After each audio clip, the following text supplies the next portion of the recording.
de Tim LaHaye. Capítulo 3. Uso e abuso da ferramenta. A teoria dos 4 temperamentos é um instrumento valioso para a autocompreensão. Mas, como qualquer ferramenta, pode ser usada incorretamente. De vez em quando, encontro pessoas que fizeram mau uso desse conceito, prejudicando a si e a outros. Em geral, esse abuso ocorre nas formas apresentadas a seguir. Alguns estudiosos da personalidade têm externado vez ou outra o conceito, aplicando-o indiscriminadamente. Não se contentando em apenas examinar e guardar para si as conclusões, eles fornecem aos indivíduos, sem cuidado algum, informações sobre seus temperamentos, delineando-lhes suas fraquezas características. Já vi pessoas humilharem familiares e companheiros de trabalho por apontar-lhes os traços desfavoráveis do temperamento e expor-lhes os defeitos. Nas palavras do psicólogo Dr. Henry Brandt, não há nudez que se compare à nudez psicológica. A natureza humana nos induz à autoproteção, não apenas física, mas também psicológica. O indivíduo que de propósito se expõe ao ridículo revela um senso deturpado de autopreservação emocional. Chego a pensar que tais pessoas expõem seus defeitos insignificantes usando-os como escudo para esconder os defeitos maiores. Nenhum cristão cheio do Espírito Santo invadiria o íntimo de outra pessoa, expondo-a ao ridículo psicológico. Poderá ser muito engraçado fazer isso para criar um clima de bom humor em uma reunião, mas por outro lado, poderá ser cruel e prejudicial para o atingido. Qualquer coisa que não seja benigna não provém do amor, e a Bíblia nos ensina a falar a verdade em amor, Efésios 4:15. O Espírito Santo que nos habita quer que os cristãos amem os irmãos, dando-lhes a proteção emocional que almejamos também para nós. Mesmo no caso de análise de temperamento não ser feita em público, ela poderá tornar-se um hábito nocivo. Uma jovem confidenciou-me que rejeitara um possível pretendente porque o considerava uma mistura indesejável de temperamentos. Não existe a tal mistura indesejável. Nenhum é melhor que outro, e o simples temperamento não é a garantia de determinadas atitudes. Um patrão, por exemplo, poderia rejeitar um empregado capaz, concluindo equivocadamente que sua personalidade o torna inapto para o cargo. Nesse caso, nem a jovem casadora nem o empregador deram oportunidade à influência transformadora do Espírito Santo. A teoria dos 4 temperamentos é apenas uma ferramenta terapêutica. Com os outros ou consigo mesmo, deve ser usada sempre com parcimônia, flexibilidade e de forma construtiva. Uma boa regra é: não se ponha a analisar o temperamento de uma pessoa, a não ser que isso contribua para melhorar seu relacionamento com ela, e não diga a uma pessoa qual o temperamento que ela possui, a não ser que esta lhe pergunte diretamente. Outro erro no uso da teoria dos temperamentos é utilizá-la como desculpa por seu mau comportamento. Frequentemente as pessoas me dizem: faço isso porque é esse meu gênio e não consigo mudá-lo. Esse engano, esteja certo, foi inspirado pelo diabo. Além disso, demonstra incredulidade em Deus. O texto de Filipenses 4:13 é verdade ou não é? Tudo posso naquele que me fortalece. Se for mentira, não poderemos confiar na palavra de Deus. Mas como a Bíblia é verdadeira, podemos confiar que Deus realmente supre todas as nossas necessidades. O temperamento pode tão somente explicar nosso comportamento, mas justificá-lo nunca. É impressionante o número de pessoas que o usam como desculpa. Note alguns comentários feitos na sala de aconselhamento. Um homem sanguíneo, depois de manter um caso amoroso extraconjugal, confessou: sei que eu não deveria ter feito isso, mas tenho o temperamento sanguíneo e sou fraco quando exposto a tentações sexuais. Isso é uma maneira covarde de dizer: a culpa é de Deus, pois foi Ele que me criou assim. Depois que disseram a um colérico que seus acessos de raiva destruíram sua enorme capacidade como professor de classe bíblica e obreiro cristão, ele declarou: sou mesmo estourado. Sempre fui. Quando as pessoas me contrariam, falo o que me vem à cabeça. É um comentário tipicamente colérico, mas não é a resposta de um colérico controlado pelo Espírito Santo. Uma senhora de temperamento melancólico veio à minha clínica de aconselhamento depois que seu marido a abandonou com 3 crianças.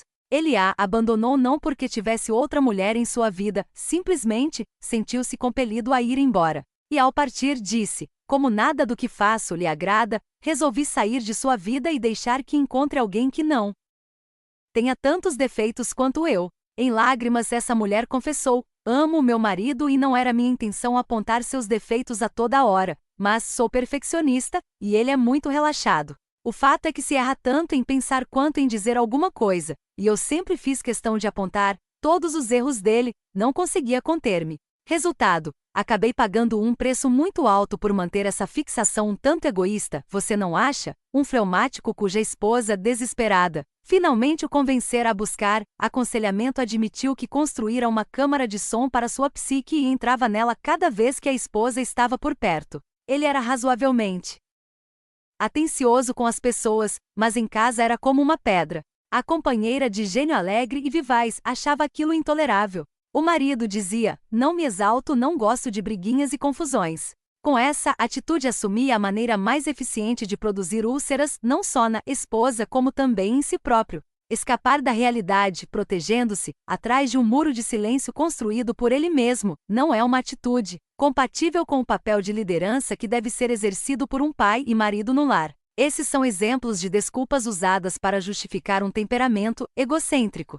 Pouco ou nada se pode fazer, até que a pessoa esteja pronta a reconhecer que tem um problema. Em vez de culpar o temperamento por suas aberrações de comportamento, o indivíduo deve reconhecer seus defeitos natos e permitir que o Espírito Santo os modifique. Os atos refletem não apenas o caráter, mas também os costumes mais significativos.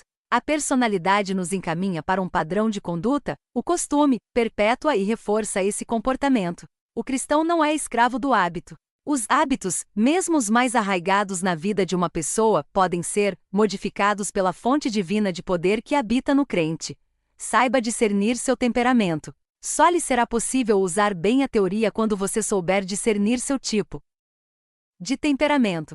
Para um estudo mais extenso das particularidades de cada, sugiro a leitura de meu primeiro livro, Temperamento Controlado pelo Espírito. Após examinar minuciosamente o gráfico dos temperamentos, você poderá descobrir suas características predominantes fazendo uma lista das que se destacam em sua personalidade. Observe primeiro seus pontos fortes, as qualidades, porque é mais fácil ser objetivo quanto a seus atributos positivos do que quanto aos negativos. Uma vez determinadas as virtudes, procure encontrar as fraquezas correspondentes. Muitas pessoas possuem uma tendência a mudar de ideia quando examinam seus defeitos, mas é melhor resistir a essa tentação e enfrentar sua personalidade com realismo. Diversos fatores devem ser lembrados quando você quiser descobrir seu temperamento. O mais importante é que ninguém se caracteriza por apenas um temperamento. Não só os pais, mas também os avós contribuem para a formação da personalidade do indivíduo, assim, todos são uma mescla de temperamentos, pelo menos 2 e às vezes até 3. Immanuel Kant e seus seguidores europeus deixaram de reconhecer essa ideia, que caiu em descrédito com o advento da psicanálise freudiana. A insistência intransigente de Kant de que toda pessoa se enquadra em um único dos 4 tipos, excluindo-se os outros 3, não pôde ser mantida por muito tempo depois de um exame criterioso da teoria. Todos a quem tenho aconselhado têm revelado características de mais de um temperamento, mas em geral, um deles sempre se destacará. Exemplifico: um sanguíneo colérico pode ser 60% sanguíneo e 40% colérico. O melancólico colérico poderá ser 70% melancólico e 30% colérico. É possível até que uma pessoa seja 50% fleumática, 30% sanguínea e 20% melancólica. Não tenho tido muito sucesso em estabelecer quantitativa ou percentualmente um temperamento, mas quanto mais predominante for um dos 4, mais fácil é o diagnóstico da personalidade. Às vezes é impossível determinar as características secundárias. Naturalmente, uma pessoa que tenha uma combinação de 2 ou 3 temperamentos bem destacados será difícil de diagnosticar. Uma compensação para alguém cujo temperamento seja uma mistura que dificulte a análise é que ele não será de modo algum um extremista. Se por um lado suas qualidades não são muito salientes, por outro, tampouco são seus defeitos. Assim, não é o caso de se frustrar por não ter tendências temperamentais muito acentuadas. Esse indivíduo pode se considerar perfeitamente normal, embora, em minha experiência, sejam casos muito raros. Maturidade espiritual. Um fator comumente esquecido quando alguns crentes procuram analisar seus temperamentos é a obra modificadora e amadurecedora realizada pelo Espírito Santo. O temperamento está baseado no material ainda tosco com o que nascemos. Desse modo, quanto mais um crente amadurece espiritualmente, mais difícil é o diagnóstico de seu temperamento básico. Assim, é útil examinarmos o material ainda bruto, a personalidade como era, antes de o Espírito Santo ter iniciado sua obra. Há tempos, quando fui a uma conferência sobre vida familiar e profecia em uma igreja do centro-oeste norte-americano, a pessoa responsável veio me esperar no aeroporto. Aos 72 anos, ele era o cavalheiro mais educado, bondoso e cheio do espírito que eu jamais conhecera.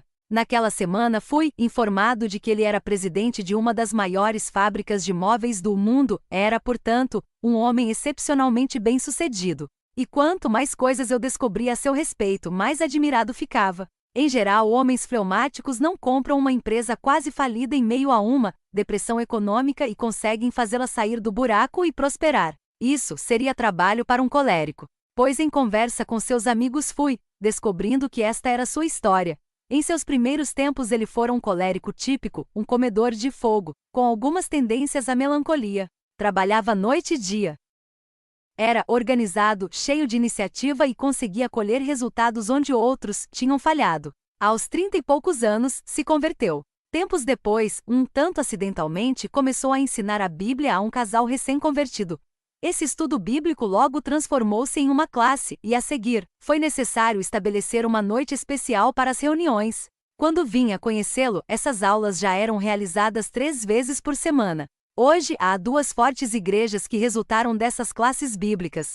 Mas a mudança que se operou nesse homem foi igualmente maravilhosa. A palavra de Deus habita ricamente nele, e o Espírito Santo moldou de tal forma suas características coléricas, a ponto de torná-lo um exemplo bastante atual de um temperamento controlado pelo Espírito Santo. Ao observarmos com cuidado, notamos suas forças coléricas de boa organização e habilidade para promoção, esforço, propósito no trabalho cristão e otimismo criativo, mesmo aos 72 anos. Faltavam-lhe, entretanto, ira, amargura, ressentimento, crueldade e outras formas de carnalidade típicas. Esse homem não conhecia nada a respeito da teoria, mas sabia o que era estar cheio do Espírito Santo. Não é necessário conhecer os princípios do temperamento para ser modificado pelo Espírito Santo, mas esses preceitos apontarão os defeitos mais perigosos de cada personalidade para que possamos apressar o processo de modificação. Outro fator a ser considerado quando estiver diagnosticando seu temperamento é a idade. A maioria dos temperamentos é mais fácil de distinguir entre os 15 e os 35 anos. Dessa época em diante, suas atitudes em geral se alternam, a não ser que os hábitos, as experiências ou outras pressões as acentuem. A condição física da pessoa também afetará suas expressões de temperamento. A pressão alta poderá levar um temperamento fleumático a assumir atitudes de atividade mais intensa do que seria o comum. A pressão baixa tenderá a tornar um sanguíneo ou colérico menos tenso. Já outras pessoas possuem estruturas fisiológicas que criam tensões nervosas, e isso certamente afetará a expressão de suas características. Por vezes, a educação na infância forma impressões e hábitos que parecem embotar o temperamento secundário. Libertada dessas inibições pelo Espírito Santo, a personalidade mostrará uma mudança marcante. Minha esposa, a quem quero muito, é um exemplo disso. Ela foi criada em um ambiente bastante severo, e durante os primeiros anos de nosso casamento, o medo era um fator preponderante em sua vida. Se naquela época eu tivesse diagnosticado seu temperamento, a teria considerado 70% fleumática e 30% sanguínea. As pessoas que a conheciam consideravam-na uma jovem suave, meiga e graciosa. 6 anos antes, ela tivera a experiência da plenitude do Espírito Santo. Desde então, a mudança tem sido surpreendente. Vi uma pessoa excessivamente retraída transformar-se em uma mulher vibrante, maravilhosa. Os temores que aprendiam foram afastados, provocando a libertação de impulsos sanguíneos antes reprimidos. Minha esposa, antes tão tímida que dizia, acho que para mim seria melhor desaparecer do que falar em público, ou é meu marido o orador da família, tornou-se uma oradora dinâmica, capaz de magnetizar um auditório. Não é próprio das pessoas fleumáticas, mas sim das sanguíneas conseguir isso. Mas como se fora um botão de rosa abrir-se, Deus tomou minha esposa antes tão fechada, que passou 4 anos em nossa igreja sem nunca ter sido sequer convidada para fazer uma palestra para um pequeno grupo da Sociedade de Senhoras, e agora a usa em palestras para senhoras em muitas cidades da costa oeste dos Estados Unidos. A última vez que fui esperá-la no aeroporto, vinda de outro estado, comentei, se isso continuar assim, logo, serei conhecido como o marido de Beverly LaHaye. As palestras são apenas uma das áreas de mudança nesta esfleumática sanguínea. Velhos amigos que encontram Beverly, hoje dinâmica e desinibida, quase não acreditam que seja a mesma pessoa. Se eu fosse diagnosticar seu temperamento neste estágio de sua vida, diria que ela é mais sanguínea do que fleumática, talvez 55% sanguínea e 45% fleumática. Naturalmente, grande parte da mudança operada nela reflete a modificação feita pelo Espírito Santo, mas em parte deve-se também à eliminação de atitudes e hábitos de infância que inibiam seu temperamento predominante. Sei que essa mudança foi operada pelo Espírito Santo porque toda modificação tem sido fortemente positiva. Do que conheço do assunto, percebo que ela não desenvolveu nenhum dos pontos característicos negativos do sanguíneo. A vida nos mostra a importância do aprendizado no período da infância. Depois de levar seu filho à experiência com Cristo, a melhor coisa que você pode fazer por ele é dar-lhe um ambiente de amor e compreensão, onde tenha liberdade de agir por si mesmo. Isso não significa licença para fazer coisas erradas nem exclui a disciplina, mas requer que os pais não descarreguem sobre os filhos as próprias frustrações de temperamento, que exercitem o amor, a compreensão e o autocontrole que vem do Espírito Santo. Toda criança tem de ser tratada como um indivíduo. Algumas precisam ser disciplinadas severamente com amor, enquanto outras podem entrar na linha com apenas um olhar mais sério. Mas os pais devem ser controlados pelo Espírito Santo de uma forma especial, para que os filhos, aquilo que eles têm de mais precioso, cresçam até alcançarem todo o potencial de suas habilidades individuais. Outro fator que pode afetar o comportamento da pessoa, criando uma impressão errada quanto a seu temperamento natural, é a existência de um trauma, que pode ter sido provocado por um único acontecimento ou uma série deles em sua vida. Esses traumas são mais predominantes nas áreas do medo, causando no indivíduo atitudes de retração e recolhimento. Por exemplo, alguns indivíduos que normalmente falariam em público por terem tido uma experiência traumatizante, sentem-se tolhidos a ponto de nem tentarem. Se uma criança, por exemplo, tentar representar em uma peça de teatro na escola e for ridicularizada em vez de elogiada, pode desenvolver uma inibição que perdure a vida toda. Algumas pessoas, quando se sentem envergonhadas, reagem com nervosismo, com risadas inadequadas ou alguma forma de comportamento irregular. Um menino de 8 anos de idade, do tipo sanguíneo, estava com a personalidade completamente alterada, à beira de um colapso nervoso. Em vez de ser um garotinho alegre, despreocupado, estava sempre carrancudo. Qualquer pessoa que o visse nessas condições concluiria que se tratava de uma criança extremamente melancólica. Na realidade, ele pouco tinha de melancólico no temperamento. O problema era a vida traumática que levará em casa. Os pais eram divorciados, mas antes da separação a criança fora, testemunha constante das brigas intermináveis do casal. Isso acabou com todo o seu sentido de segurança tão necessário. Quando os pais lançavam sobre o menino suas frustrações, gritando a cada vez que fazia um barulho ou uma traquinagem que os desagradassem, ele se recolhia à sua coxa protetora e alimentava suas mágoas. Tinha poucas esperanças para o garoto quando a mãe e o padrasto o trouxeram a meu gabinete. Mas depois que eles aceitaram a Cristo e cresceram na graça dele, cobriram o menino com o amor e a paciência de que ele tão desesperadamente precisava. Então houve a transformação, que é um testemunho do poder de Deus.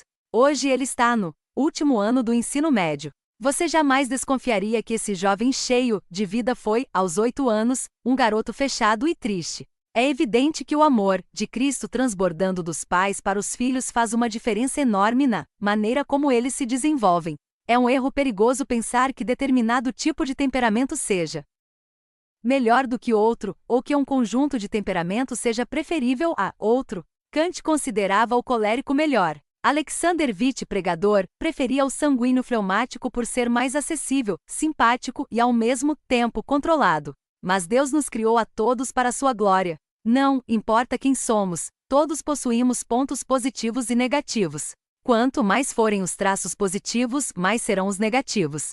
Essa é a razão por que as pessoas muito talentosas frequentemente têm tantos problemas emocionais. Se você tiver traços positivos de temperamento em um nível médio, os negativos também se manterão nesse nível. Além disso, pode-se dizer que o pasto é sempre mais verde do outro lado do rio. Isto é, as pessoas tendem a querer ser aquilo que não são. É raro conversar com alguém que esteja satisfeito com a personalidade que possui, pois todos nós temos consciência de nossas falhas e fraquezas. Infelizmente, é muito comum exagerarmos nossos defeitos e depreciarmos nossas qualidades. Essas tendências, com a força do hábito, podem induzir muita gente a achar que seu temperamento é o menos desejável. A natureza do temperamento de uma pessoa é mero acidente. Se você aceitou a Jesus Cristo como seu Senhor e Salvador, o Espírito Santo habita em sua vida. Por intermédio dele, suas fraquezas serão de tal forma modificadas que a pessoa que Deus quer que você seja se revelará. Os cristãos, cheios do Espírito Santo, são exemplos vivos de temperamentos transformados.